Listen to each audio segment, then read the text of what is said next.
एक दिन सम्राट विक्रमादित्य के सम्मुख स्वयं शनिदेव प्रकट हुए और बोले, राजन, मैं आपके पास 7 वर्ष के लिए आया हूं। आप चाहें तो इन 7 वर्षों का कष्ट अपनी प्रजा पर ले लें अथवा रानी सहित 7 वर्ष का देश निकाला भोग लें। राजा ने अपनी रानी से मंत्रणा की और अपनी प्रजा को कष्ट न देने का निश्चय करके वे दोनों साधारण वेश में अपने राज्य को त्याग कर चल दिए। यात्रा करते हुए वे दोनों एक अन्य राजा के नगर में पहुंचे। वह राजा नित्य सदावर्त यानी दान दिया करता था। विक्रमादित्य ने जाकर राजा से कहा कि मैं दान लेने नहीं आया हूं, बल्कि कोई नौकरी चाहता हूं। राजा ने विक्रमादित्य को अपने महल के मुख्य द्वार पर पहरेदार के रूप में नियुक्त कर दिया। राजा ने पहरेदार को यह कड़ा निर्देश दिया कि मेरी अनुपस्थिति में किसी भी पुरुष को महल के भीतर प्रवेश न करने दिया जाए। एक बार राजा शिकार खेलने गए। रानी के महल के नीचे से एक इत्र बेचने वाला बंजारा निकला। उसके इत्र की सुगंध इतनी उत्तम थी कि सारा वातावरण महक उठा। रानी ने बंजारे को नीचे से गुजरते हुए देखा। वह एक अत्यंत सुंदर और स्वस्थ युवक था। रानी बंजारे और उसके इत्र पर मोहित हो गई। उन्होंने दासी को भेजकर बंजारे को ऊपर बुलवाया, परंतु पहरेदार ने उसे महल में जाने से रोक दिया। दासी ने लौटकर रानी को यह बात बताई। रानी वासनांध हो चुकी थी। उन्होंने पहरेदार को खूब डराया धमकाया, पर वह टस से मस नहीं हुआ। जब रानी वहां से नहीं हटी तो पहरेदार ने बंजारे को बेंत मारकर बाहर निकाल दिया। रानी क्रोध से भरी नागिन की तरह फुफकार उठी। उन्होंने अपना सारा श्रृंगार उतार फेंका और मैले वस्त्र पहनकर महल में बिस्तर पर लेट गई। जब राजा लौटे तो रानी ने झूठी शिकायत की, आपने कैसा दुष्ट पहरेदार रखा है जो मेरी इज्जत लूटने पर उतारू हो गया था। राजा ने रानी को तसल्ली दी और कहा कि सुबह होते ही उस नालायक को मृत्यु दंड दे दूंगा। उस राजा के पास 4 वीर जादुई सहायक थे, जिनकी सहायता से वह जब चाहता मनचाहा रूप धारण कर लेता था। राजा सांप बनकर विक्रमादित्य के डेरे पर पहुंचा और उनके जूते में छिपकर बैठ गया। दूसरी ओर विक्रमादित्य की पत्नी ने अपने पति से उनकी उदासी का कारण पूछा तो विक्रमादित्य ने सारी घटना कह सुनाई और बोले कि राजा तो अपनी पत्नी की ही बात मानेंगे और मुझे निश्चय ही प्राण दंड मिलेगा। पत्नी बोली, आप भी तो सम्राट विक्रमादित्य हैं, आपने भी तो कितने ही न्याय किए हैं। आपने तो राजा की इज्जत बचाई है। यदि यह राजा मूर्ख और अन्यायी नहीं होगा तो आपको प्राण दंड के बजाय पुरस्कार देगा। राजा, जो सांप बना हुआ था, यह सारी बात सुन रहा था। उसने जान लिया कि यह कोई और नहीं बल्कि राजा विक्रमादित्य हैं, जिन्होंने आज उसकी इज्जत की रक्षा की है। अगले दिन उसने पहरेदार को दरबार में बुलवाया। पहरेदार भयभीत था, लेकिन राजा ने उसे सांत्वना दी। फिर उसने दरबारियों से प्रश्न किया कि यदि कोई व्यक्ति किसी की इज्जत बचाए तो उसे क्या मिलना चाहिए। आज इस पहरेदार ने मेरी इज्जत बचाई है, अतः इसे क्या पुरस्कार दिया जाना चाहिए। किसी दरबारी ने कहा कि उन्हें 2 गांव दिए जाने चाहिए, तो किसी ने 4 गांव देने की सलाह दी। राजा ने मन ही मन विचार किया कि विक्रमादित्य तो मुझसे भी बड़े सम्राट हैं और उनके पास मुझसे अधिक राज्य है, तब भला इन्हें यह छोटे से उपहार कैसे दिए जाएंगे। अंत में गहन सोच विचार के बाद उसने अपनी पुत्री का विवाह राजा विक्रमादित्य से करने की घोषणा कर दी। विवाह संपन्न हो गया। कुछ दिनों उपरांत विक्रमादित्य ने सोचा कि मैं तो देश निकाला भोगने निकला हूं, परंतु यहाँ तो अपने घर से भी अधिक सुख में हूँ, अतः उन्हें यहाँ से किसी अन्य स्थान पर प्रस्थान करना चाहिए। उन्होंने राजा से कहा कि मैं अब दूसरी जगह जाऊंगा। राजा ने कहा कि आपको जो भी वस्तु चाहिए वह मुझसे मांग ले। विक्रमादित्य ने उत्तर दिया कि कल मांगूंगा। विक्रमादित्य ने यह बात अपनी नई रानी से कही तो उसने सलाह दी कि मेरे पिता के पास 4 वीर हैं, आप वे ही मांग लेना, परंतु पहले उनसे पक्का वचन ले लेना, नहीं तो वह किसी भी स्थिति में अपने वीर नहीं देंगे। विक्रमादित्य ने उसकी सलाह के अनुसार ही किया। अगले दिन जब राजा ने विक्रमादित्य से मांगने को कहा तो विक्रमादित्य ने राजा से वचन ले लिया। वचन लेने के बाद विक्रमादित्य ने राजा से कहा, मुझे अपने 4 वीर दे दीजिए। विक्रमादित्य की यह बात सुनकर राजा स्तब्ध रह गया। उसने सपने में भी नहीं सोचा था कि विक्रमादित्य को उसके वीरों का भेद ज्ञात होगा।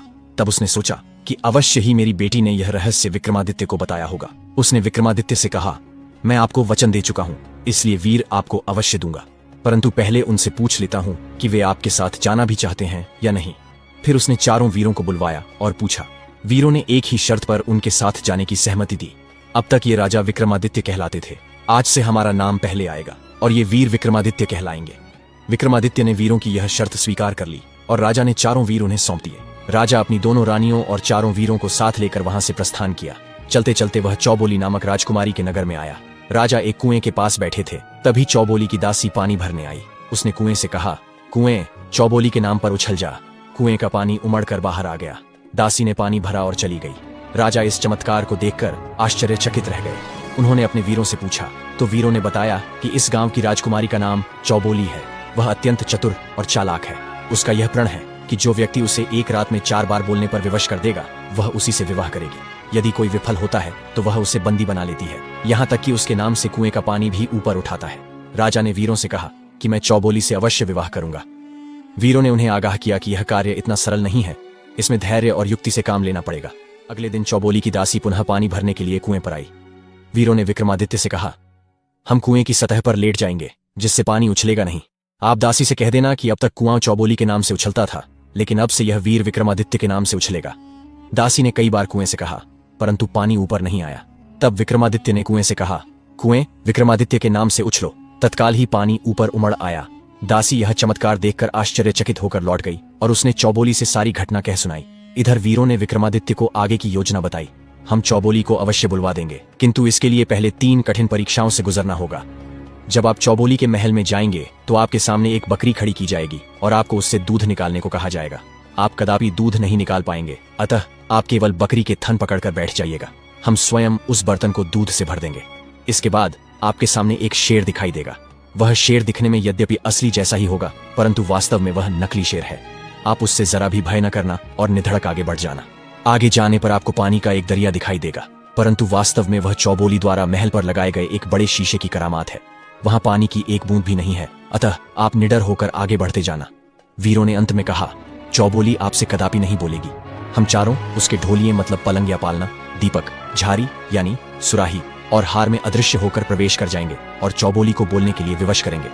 राजा वीरों द्वारा बताई गई युक्तियों के सहारे चौबोली के महल में बिना किसी बाधा के पहुंच गए। रात्रि का पहला पहर आरंभ हुआ। राजा ने चौबोली को बुलवाने के लिए हर संभव प्रयास किया, परंतु उसने अपने होंठ तक नहीं हिलाए। तब राजा ने पलंग से कहा, ढोलिए, तू ही कुछ बोल जिससे यह रात किसी तरह व्यतीत हो। ढोलिया बोला, राजा, आप यहाँ कहाँ आ फंसे? यह स्त्री बड़ी क्रूर है। ढोलिये को बोलता देख चौबोली को बड़ा आश्चर्य हुआ। ढोलिया बोला, राजा, मैं तुम्हें एक कथा सुनाता हूँ जिससे तुम्हारी एक पहर रात कट जाएगी। ये कहकर ढोलिये ने अपनी कहानी आरंभ की। एक साहूकार के पुत्र और एक राजकुमार में अत्यंत गहरी मित्रता थी। वे बचपन से ही साथ रहे और उन्होंने यह निश्चय किया था कि दोनों में से जो भी पहले अपनी ससुराल जाए वह दूसरे को अवश्य साथ ले जाएगा। संयोगवश साहूकार का पुत्र पहले अपनी पत्नी को गौना कराकर लाने के लिए ससुराल को प्रस्थान किया। उसने राजकुमार से भी साथ चलने का आग्रह किया। राजकुमार बहुत से घुड़सवारों और शाही ठाट बाट के साथ साहूकार के पुत्र के साथ चला। साहूकार के पुत्र को अब यह चिंता सताने लगी कि यदि राजकुमार का स्वागत सत्कार उसके पद के योग्य नहीं हुआ तो यह उसके लिए अपमान की बात होगी। रास्ते में देवी का एक मंदिर आया। साहूकार के पुत्र ने मंदिर के भीतर जाकर देवी से यह मनौती मानी कि यदि राजकुमार का स्वागत सत्कार बहुत उत्तम हुआ तो वह लौटते समय अपना शीश उनके चरणों में समर्पित कर देगा। साहूकार के पुत्र के ससुराल वाले बहुत संपन्न थे और देवी की कृपा से राजकुमार तथा उसके सभी साथियों का अत्यंत शानदार आतिथ्य हुआ। लौटते समय राजकुमार पूरे रास्ते उसी आतिथ्य की प्रशंसा करता रहा। जब वे लोग देवी के मंदिर के पास पहुंचे तो साहूकार के पुत्र ने कहा कि वह देवी के दर्शन करके अभी आता है। साहूकार के बेटे की इच्छा पूरी हो गई थी, अतः उसने भीतर जाते ही तलवार से अपना सिर काटकर देवी को चढ़ा दिया। जब बहुत देर हो गई और वह वापस नहीं लौटा तो राजकुमार भी वहां पहुंच गया। राजकुमार वहां का भयानक दृश्य देखकर हक्का बक्का रह गया। उसने सोचा कि मित्र की हत्या का लांछन मुझ पर लगेगा। इससे अच्छा यही है कि मैं भी यहीं अपना सिर काटकर देवी के चरणों में समर्पित कर दूं। राजकुमार ने भी अपना सिर काटकर देवी को चढ़ा दिया। जब वे दोनों नहीं लौटे तो साहूकार के बेटे की पत्नी भी वहां गई। दोनों के कटे सिर देखकर उसने सोचा कि अब मुझे जीवित रहकर क्या करना है। वह भी तलवार से अपना सिर काटने को तैयार हो गई। तभी देवी ने उसे रोकते हुए कहा, तू इन कटे हुए सिरों को धड़ों पर जोड़ दे, दोनों जीवित हो जाएंगे। उसने जल्दी से सिर उठाए और दोनों धड़ों पर रख दिए। दोनों जीवित तो हो गए, लेकिन जल्दीबाजी में उसने अपने पति का सिर राजकुमार के धड़ से और राजकुमार का सिर अपने पति के धड़ से जोड़ दिया। ढोलिये ने राजा विक्रमादित्य से प्रश्न किया, अब राजन, आप यह बताइए कि वह स्त्री किसकी पत्नी हुई, सिर वाले पुरुष की या धड़ वाले पुरुष की? यह सुनकर विक्रमादित्य ने कहा, स्त्री पर तो धड़ वाले पुरुष का ही अधिकार होना चाहिए, क्योंकि उसके शरीर पर केवल सिर ही दूसरा है, शेष सारा शरीर तो उसी का है।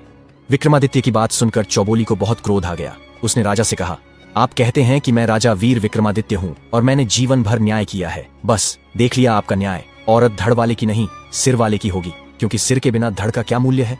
विक्रमादित्य ने कहा, ठीक है, जैसा तुम कहती हो वही सही, तुम बोल गई, यही मेरे लिए पर्याप्त है। फिर विक्रमादित्य ने नगाड़ा बजाने वाले से कहा, चौबोली बोली, पहला बोल, मार रे नगारची, ढोल पर चोप। नगाड़ा बजाने वाले ने ढोल पर डंका लगा दिया। फिर राजा विक्रमादित्य ने चौबोली की झारी से कहा, एक पहर रात तो ढोलिये ने कटवा दी, अब एक पहर रात तू व्यतीत करा। प्रारंभिक बातचीत के बाद झारी ने अपनी कहानी कहना आरंभ किया। एक साहूकार का पुत्र और एक राजकुमार में गहन मित्रता थी। उन्होंने बचपन में ही यह प्रतिज्ञा कर ली थी कि विवाह के बाद जिसकी भी पत्नी पहले ससुराल आए वह पहली रात अपने पति के मित्र के पास ठहरेगी। संयोग से साहूकार के बेटे की पत्नी पहले आई। रात को जब दोनों पति पत्नी महल में गए तो पति उदास मुख करके चुपचाप बैठ गया। कुछ देर तक पत्नी भी चुप बैठी रही, लेकिन फिर उसने पति से पूछा, सुहाग रात को ही आप इतने उदास क्यों हैं? या तो मैं आपको पसंद नहीं आई, या मेरे पिता ने जो दहेज दिया है वह आपको पसंद नहीं आया। तब साहूकार के बेटे ने अपनी पत्नी को सारी बात बताई। इस पर वह बोली, आप इसकी चिंता न करें, मैं सारी रात आपके मित्र के पास हो आऊंगी। यह कहकर वह मिष्ठान का एक थाल सजाकर और हाथ में चौमुखा दिया लेकर राजकुमार के महल की ओर चली। रास्ते में उसे 4 चोर मिले। चोरों ने उसे पकड़ लिया। उन्हें लगा कि उन्हें सुंदरी और सोना दोनों मिल गए। स्त्री ने उनसे कहा, मैं अपने पति का एक कार्य सिद्ध करने जा रही हूं, लौटते समय आप जैसा कहेंगे मैं वैसा ही कर लूंगी। पहले तो चोरों ने उसकी बात नहीं मानी, परंतु उसके अधिक विश्वास दिलाने पर चोरों ने उसे जाने दिया। आधी रात को साहूकार के बेटे की पत्नी राजकुमार के महल में पहुंची। उसे अचानक सामने देखकर राजकुमार बोला, देवी तुम कौन हो? बचपन का वायदा उसे याद नहीं रहा था। साहूकार के बेटे की पत्नी ने उसे अपने पति की कही हुई सारी बात बता दी। राजकुमार को उसकी बात सुनकर बहुत प्रसन्नता हुई। उसने अपने मित्र की पत्नी को चुनरी ओढ़ाकर अपनी बहन बना लिया तथा उसका थाल हीरे मोतियों से भरकर उसे सम्मान सहित लौटा दिया। साहूकार के बेटे की पत्नी वहां से चलकर चोरों के पास आई और उनसे कहा, अब चाहो तो मुझे लूट लो। चोरों ने उससे पूछा कि तू कहां गई थी और क्या करके आई है, यह हमें सच सच बताओ। साहूकार के बेटे की स्त्री ने शुरू से अंत तक की सारी बात उन्हें बता दी। चोरों ने सोचा कि जब राजकुमार ने ही इसे बहन बनाकर चुनरी ओढ़ा दी तो हम भी इसे अपनी बहन ही मानेंगे। आपस में सलाह करके उन्होंने अपने पास जो कुछ भी धन था वह देकर उसे अपनी बहन बना लिया और उसे अपने घर जाने को कह दिया। झारी ने राजा विक्रमादित्य से प्रश्न किया, अब राजन आप यह बताइए कि इसमें नेक नियति किसकी रही, चोरों की या राजकुमार की? राजा ने कहा, भलमनसी तो चोरों की रही। इस पर चौबोली फिर झुंझलाकर बोली, भलमनसी तो राजकुमार की रही, क्योंकि उसने पत्नी रूप में प्राप्त हो सकने वाली सुंदरी को अपनी बहन बना लिया। विक्रमादित्य ने कहा, जैसा तुम कहती हो वही सही। यह कहकर उसने नगाड़ा बजाने वाले से कहा। चौबोली बोली, दूसरा बोल, मार रे नगारची ढोल पर चोब। नगाड़ा बजाने वाले ने ढोल पर दूसरी बार डंका लगाया। जब दोपहर रात व्यतीत हो गई तो विक्रमादित्य ने दीपक से कहा कि रात्रि का तीसरा पहर अब तुम ही कटवा दो। तब दीपक ने अपनी कहानी कहना शुरू किया। एक ब्राह्मण का पुत्र और एक साहूकार का पुत्र आपस में मित्र थे। जब वे दोनों युवा हुए तो अपनी अपनी पत्नियों को लाने के लिए साथ साथ ससुराल को प्रस्थान किया। जब वे दोनों एक ऐसे स्थान पर पहुंचे जहां से उनके रास्ते अलग अलग हो जाते थे तो दोनों ने यह समझौता किया कि जो भी पहले अपनी पत्नी को लेकर यहाँ लौटेगा वह दूसरे के आने तक यहीं उसकी बाट देखेगा। यह कहकर वे दोनों अलग अलग हो गए। ब्राह्मण का पुत्र अकेला था, जबकि साहूकार के पुत्र के साथ एक नाई भी था। साहूकार का पुत्र जब ससुराल पहुंचा तो उसका बहुत सत्कार हुआ। नाई चिलम पर आग रखने के लिए हवेली के भीतर गया तो स्त्रियों ने आपस में बातचीत की। एक ने पूछा कि हमें खातिरदारी नाई की अधिक करनी चाहिए या जमाई की। दूसरी ने कहा, यदि जमाई की खातिरदारी न भी हो तो भी वह जाकर किसी से कुछ कहेगा नहीं, इसलिए नाई की खातिरदारी ही अधिक होनी चाहिए, जिससे वह सबके सामने हमारी बड़ाई करे। उन्होंने वैसा ही किया। जांवाई बाबू को किसी ने पूछा भी नहीं और नाई की बड़ी सेवा की गई। इससे साहूकार के पुत्र को बड़ा कष्ट हुआ। उसने अपने पिता की ओर से एक चिट्ठी लिखी कि घर में तकलीफ हो रही है, इसलिए बहू को फौरन भेज दिया जाए। दूसरे दिन सवेरे ही साहूकार के लड़के ने अपने ससुर को चिट्ठी दे दी। ससुर ने उसी क्षण दामाद और बेटी को रथ में बिठाकर विदा कर दिया। रास्ते में नाई साहूकार के पुत्र से छेदखानी करता जाता था कि झांवाई बाबू की मेहमान नवाजी अधिक हुई है या नाई की। इससे साहूकार के लड़के का क्रोध और भी बढ़ गया। चलते चलते वे एक तालाब के पास पहुंचे। पत्नी ने जान लिया कि उसका पति अत्यंत भूखा है, इसलिए उसने एक थाल में मिठाई भरकर उसके सामने रखा। लेकिन पति तो बहुत नाराज था। वह अपनी पत्नी को वहीं छोड़कर और नाई को साथ लेकर आगे चला गया। पत्नी ने उसे रोकने की बहुत चेष्टा की, लेकिन वह नहीं रुका। जब वे दोनों चले गए तो पत्नी ने रथ के बैलों से कहा कि जहां से आए हैं वहीं चलो। रथ वापस चल पड़ा, लेकिन बैल दूसरे रास्ते पर मुड़ गए और रथ एक अनजान नगर में पहुंच गया। वहां साहूकार की पुत्री एक फूलों की मालिन के घर ठहर गई। मालिन रोज बादशाह के लिए हार गूंथ कर ले जाया करती थी। उस दिन साहूकार की पुत्री ने हार गूंथा तो उसे देखकर बादशाह बहुत प्रसन्न हुआ। बादशाह ने कहा कि मैं इस हार गूंथने वाली स्त्री को देखना चाहता हूं। मालिन ने बहुत छिपान की चेष्टा की, परंतु बादशाह नहीं माना। साहूकार की पुत्री को देखकर बादशाह उस पर मोहित हो गया। उसने साहूकार की पुत्री से विवाह का प्रस्ताव किया। साहूकार की पुत्री ने उत्तर दिया, मेरे पति मुझे त्याग कर चले गए हैं। यदि वह 6 महीने के भीतर लौट कर आ जाएंगे तो मैं उनके साथ चली जाऊंगी, और यदि वह 6 महीने में नहीं आए तो मैं आपसे विवाह कर लूंगी, परंतु तब तक मेरे लिए एक अलग महल बनवा दीजिए। बादशाह ने कहा, तुम अपनी पसंद का महल स्वयं बनवा लो। यह कहकर उसने महल बनवाने का प्रबंध कर दिया। साहूकार की पत्नी पुरुषों के वेश में रहकर महल बनवाने लगी। उधर साहूकार का पुत्र आगे बढ़ा तो उसे पहले से निश्चित स्थान पर ब्राह्मण का पुत्र प्रतीक्षा करता हुआ मिला। साहूकार के पुत्र ने उससे पूछा, तुम्हारी स्त्री कहाँ है? ब्राह्मण के पुत्र ने जवाब दिया, वह चरित्रहीन थी, इसलिए मैं उसे नहीं लाया, वहीं छोड़ आया। फिर उसने साहूकार के पुत्र से पूछा, तुम्हारी स्त्री कहाँ है? इस पर उसने बताया कि वह उसे छोड़ आया है और अपनी पत्नी को त्यागने का कारण भी बताया। ब्राह्मण ने कहा, तुम भी कैसे मूर्ख हो जो इतनी सी बात पर पत्नी को त्याग आए, इसमें भला उसका क्या दोष था? अब वे तीनों साहूकार की पत्नी को ढूंढने निकले और घूमते फिरते उसी नगर में जा पहुंचे। नाई ने पुरुषों के वेश में भी साहूकार के बेटे की पत्नी को पहचान लिया। वे तीनों वहीं काम पर लग गए। पत्नी ने भी अपने पति को पहचान लिया। शाम को वह तीनों को अपने घर ले गई और उन्हें भोजन के लिए बिठाया। वह तीनों के लिए थाल लाई तो हर बार अपनी पोशाकें बदल कर आई। साहूकार के पुत्र ने पूछा, महल का मालिक कहाँ है? तब सारा रहस्य खुल गया। साहूकार के बेटे की पत्नी ने बादशाह से कहा कि मेरा पति आ गया है, अतः मैं इनके साथ जा रही हूं। बादशाह ने भी अपने वचन का पालन किया और उसे जाने दिया। दीपक ने राजा विक्रमादित्य से प्रश्न किया, अब राजन, आप यह बताइए कि इसमें नेक नियति किसकी रही? राजा बोले, इसमें भलमनसी तो साहूकार के लड़के की ही रही कि उसने अपनी त्यागी हुई स्त्री को फिर से अपना लिया। राजा की बात सुनकर चौबोली फिर उत्साह से बोली, राजा वीर विक्रमादित्य, क्या तुम सदा ऐसा ही न्याय करते रहे हो? इसमें भलमनसी तो वास्तव में साहूकार के लड़के की पत्नी की थी, जो अकारण त्यागी जाने पर भी अपने सत पर कायम रही। तब विक्रमादित्य ने कहा, तुम जो कहती हो वही सही। फिर उसने नगाड़ा बजाने वाले से कहा। चौबोली बोली, तीसरा बोल, मार रे नगारची, ढोल पर चोब। अब रात्रि का चौथा पहर आरंभ हुआ तो विक्रमादित्य ने चौबोली के हार से कहा कि 3 पहर रात तो व्यतीत हो गई है, अब चौथा पहर तू ही कटवा दे। इस पर हार ने कहना शुरू किया, एक ब्राह्मण, एक हाथी, एक दर्जी और एक सुनार, ये चारों मित्र थे। वे चारों कमाने के लिए निकले। रात हो गई तो 3 आदमी सो गए और खाती का पुत्र पहरा देने लगा। उसने 1 पहर तक पहरा दिया और इस बीच उसने लकड़ी की एक सुंदर पुतली बनाकर खड़ी कर दी। फिर दर्जी का पहरा आया, उसने पुतली को सुंदर वस्त्र पहना दिए। 2 पहर रात बीत गई तो सुनार का पहरा आया। सुनार ने पुतली को सुंदर सुंदर आभूषणों से सजा दिया। अंतिम पहरा ब्राह्मण का आया। उसने देखा कि एक सुंदर पुतली आभूषणों और वस्त्रों से सजी खड़ी है। ब्राह्मण ने अपने मंत्र बल से पुतली में प्राण डाल दिए। सवेरे चारों झगड़ने लगे। उनमें से हर एक यही कहता था कि यह मेरी पत्नी है। हार ने राजा विक्रमादित्य से प्रश्न किया, अब राजन, तुम ही बताओ कि वह किसकी पत्नी बने? राजा ने कहा, खाती ने पुतली को बनाया था, इसलिए वह उसी की पत्नी बननी चाहिए। इस पर चौबोली फिर बोल उठी, खाती ने उसे जन्म दिया था, अतः वह उसका पिता बन गया। वर पक्ष वाले जब विवाह करने जाते हैं तो वधू के लिए आभूषण ले जाते हैं। सुनार ने पुतली को आभूषण पहनाए, अतः वही उसका पति हुआ। इस पर विक्रमादित्य ने कहा, यही सही। फिर उसने नगाड़ा बजाने वाले को पुकारा। चौबोली बोली, चौथा बोल, मार रे नगारची, ढोल पर चोब। चौबोली 4 बार बोल चुकी थी, अतः शर्त के अनुसार राजा वीर विक्रमादित्य से उसका विवाह हो गया। राजा ने सारे कैदियों को मुक्त करा दिया। उनके देश निकाले की अवधि भी पूरी हो गई और वह तीनों रानियों को साथ लेकर अपनी नगरी में आ गए। यह पूरी कहानी हमें सिखाती है कि साहस, सत्य, बुद्धिमत्ता और न्याय, इन चारों का रास्ता हमेशा अंत में सम्मान दिलाता है। राजा विक्रमादित्य ने 7 साल का कष्ट झेलने का निर्णय लिया, लेकिन किसी भी परिस्थिति में अन्याय के आगे सिर नहीं झुकाया। उन्होंने हर जगह कर्तव्य निभाया, कठिन परीक्षाएं पार की, क्रोध या भय के बजाय समझदारी से फैसले किए और हर स्थिति में सत्य व धर्म का साथ दिया। इसी कारण अंत में उन्हें सम्मान, विजय और सुख प्राप्त हुआ।